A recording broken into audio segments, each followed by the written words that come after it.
আসসালামু আলাইকুম, শুভেচ্ছা, স্বাগতম। একটা সংবাদ মধ্যপ্রাচ্যকে নিয়ে, ফিলিস্তিন এবং ইসরায়েলকে নিয়ে। সেই সংবাদটা এইরকম আর কি, ওই ইসরায়েলের যে সেনাপ্রধান আছে উনি পদত্যাগ করছে, উনি ওনার দায় স্বীকার করিয়া এবং ওনার মোটামুটি এক পর্যায়ে পরাজিত হয়েছেন, এরকম একটা দায় স্বীকার করে উনি পদত্যাগ করছে। এই ব্যাপারে একটা সংবাদ। হামাসের হামলা ঠেকানোর ব্যর্থতার দায় নিয়ে ইসরায়েলের সেনাপ্রধানের পদত্যাগ।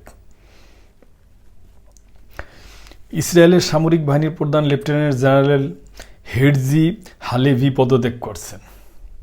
মঙ্গলবার তিনি পদত্যাগের ঘোষণা দেন।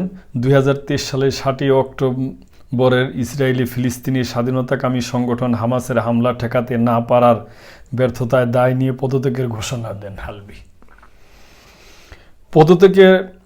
পদত্যাগপত্রে ইসরায়েলের সামরিক বাহিনীর প্রধান বলছেন, 7 অক্টোবর সামরিক বাহিনীর ব্যর্থতার বিষয়ে আমার দায় স্বীকার কারণে দায়িত্ব ছেড়ে দিচ্ছি। হালেভি বলেন, সামরিক বাহিনীর উল্লেখযোগ্য সাফল্যের সময় তিনি দায়িত্ব ছাড়ছেন, যদিও যুদ্ধে ইসরায়েলের সব লক্ষ্য অর্জিত হয়নি বলে তিনি স্বীকার করেছেন। সামরিক বাহিনীর বিদায়ী প্রধান বলেন, যুদ্ধের সব লক্ষ্য অর্জিত হয়নি। হামাসের লড়াই করার এবং সরকার পরিচালনায় সক্ষমতা ধ্বংস করে দিতে, জিম্মিদের ফিরিয়ে আনা এবং জঙ্গিদের হামলার কারণে বাস্তুচ্যুত ইসরায়েলিদের ঘরে ফেরা নিশ্চিত করতে সেনাবাহিনী আরও লড়াই চালিয়ে যাবে। পদত্যাগ করায় হালভির প্রশংসা করছেন বিরোধী দলীয় নেতা ইয়ার লাপিদ। একইভাবে প্রধানমন্ত্রী বেনিয়ামিন নেতানিয়াহুকে পদত্যাগের আহ্বান জানিয়েছেন তিনি। ঠিকই আছে, আমি মনে করি ওনারও পদত্যাগ করা উচিত। দর্শক, লাপিদ বলেন, এখনই প্রধানমন্ত্রী ও তার গোটা বিপর্যয়কর মন্ত্রিসভার দায় নেওয়ার এবং পদত্যাগের সময়।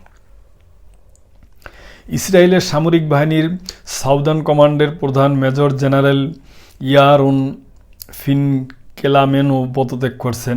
গাজা এই সাউদার্ন কমান্ডের অধীনেই পড়েছে।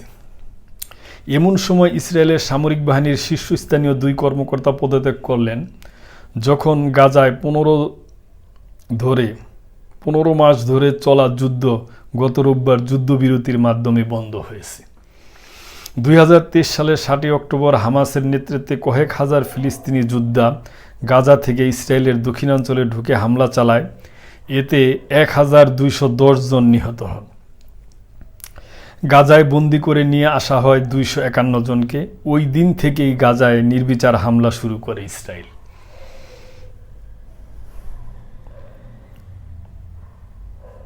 তো দর্শক, এটা এখন মনে করেন একটা সংবাদ, এবং ওদের দেশ হিসাবে পদত্যাগ করছে, এটা হয়তো ঠিক আছে। কিন্তু আমরা যারা আছি জনসাধারণ এবং আমরা যারা বিশ্বের আছি, আমরা মনে করি আরও আগে পদত্যাগ করলে ভালো হইতো এবং আরও আগে যুদ্ধবিরতিটা হইলে ভালো হইতো। যাক, এখন যা হয়েছে দেখা যাক সামনে কি হয়।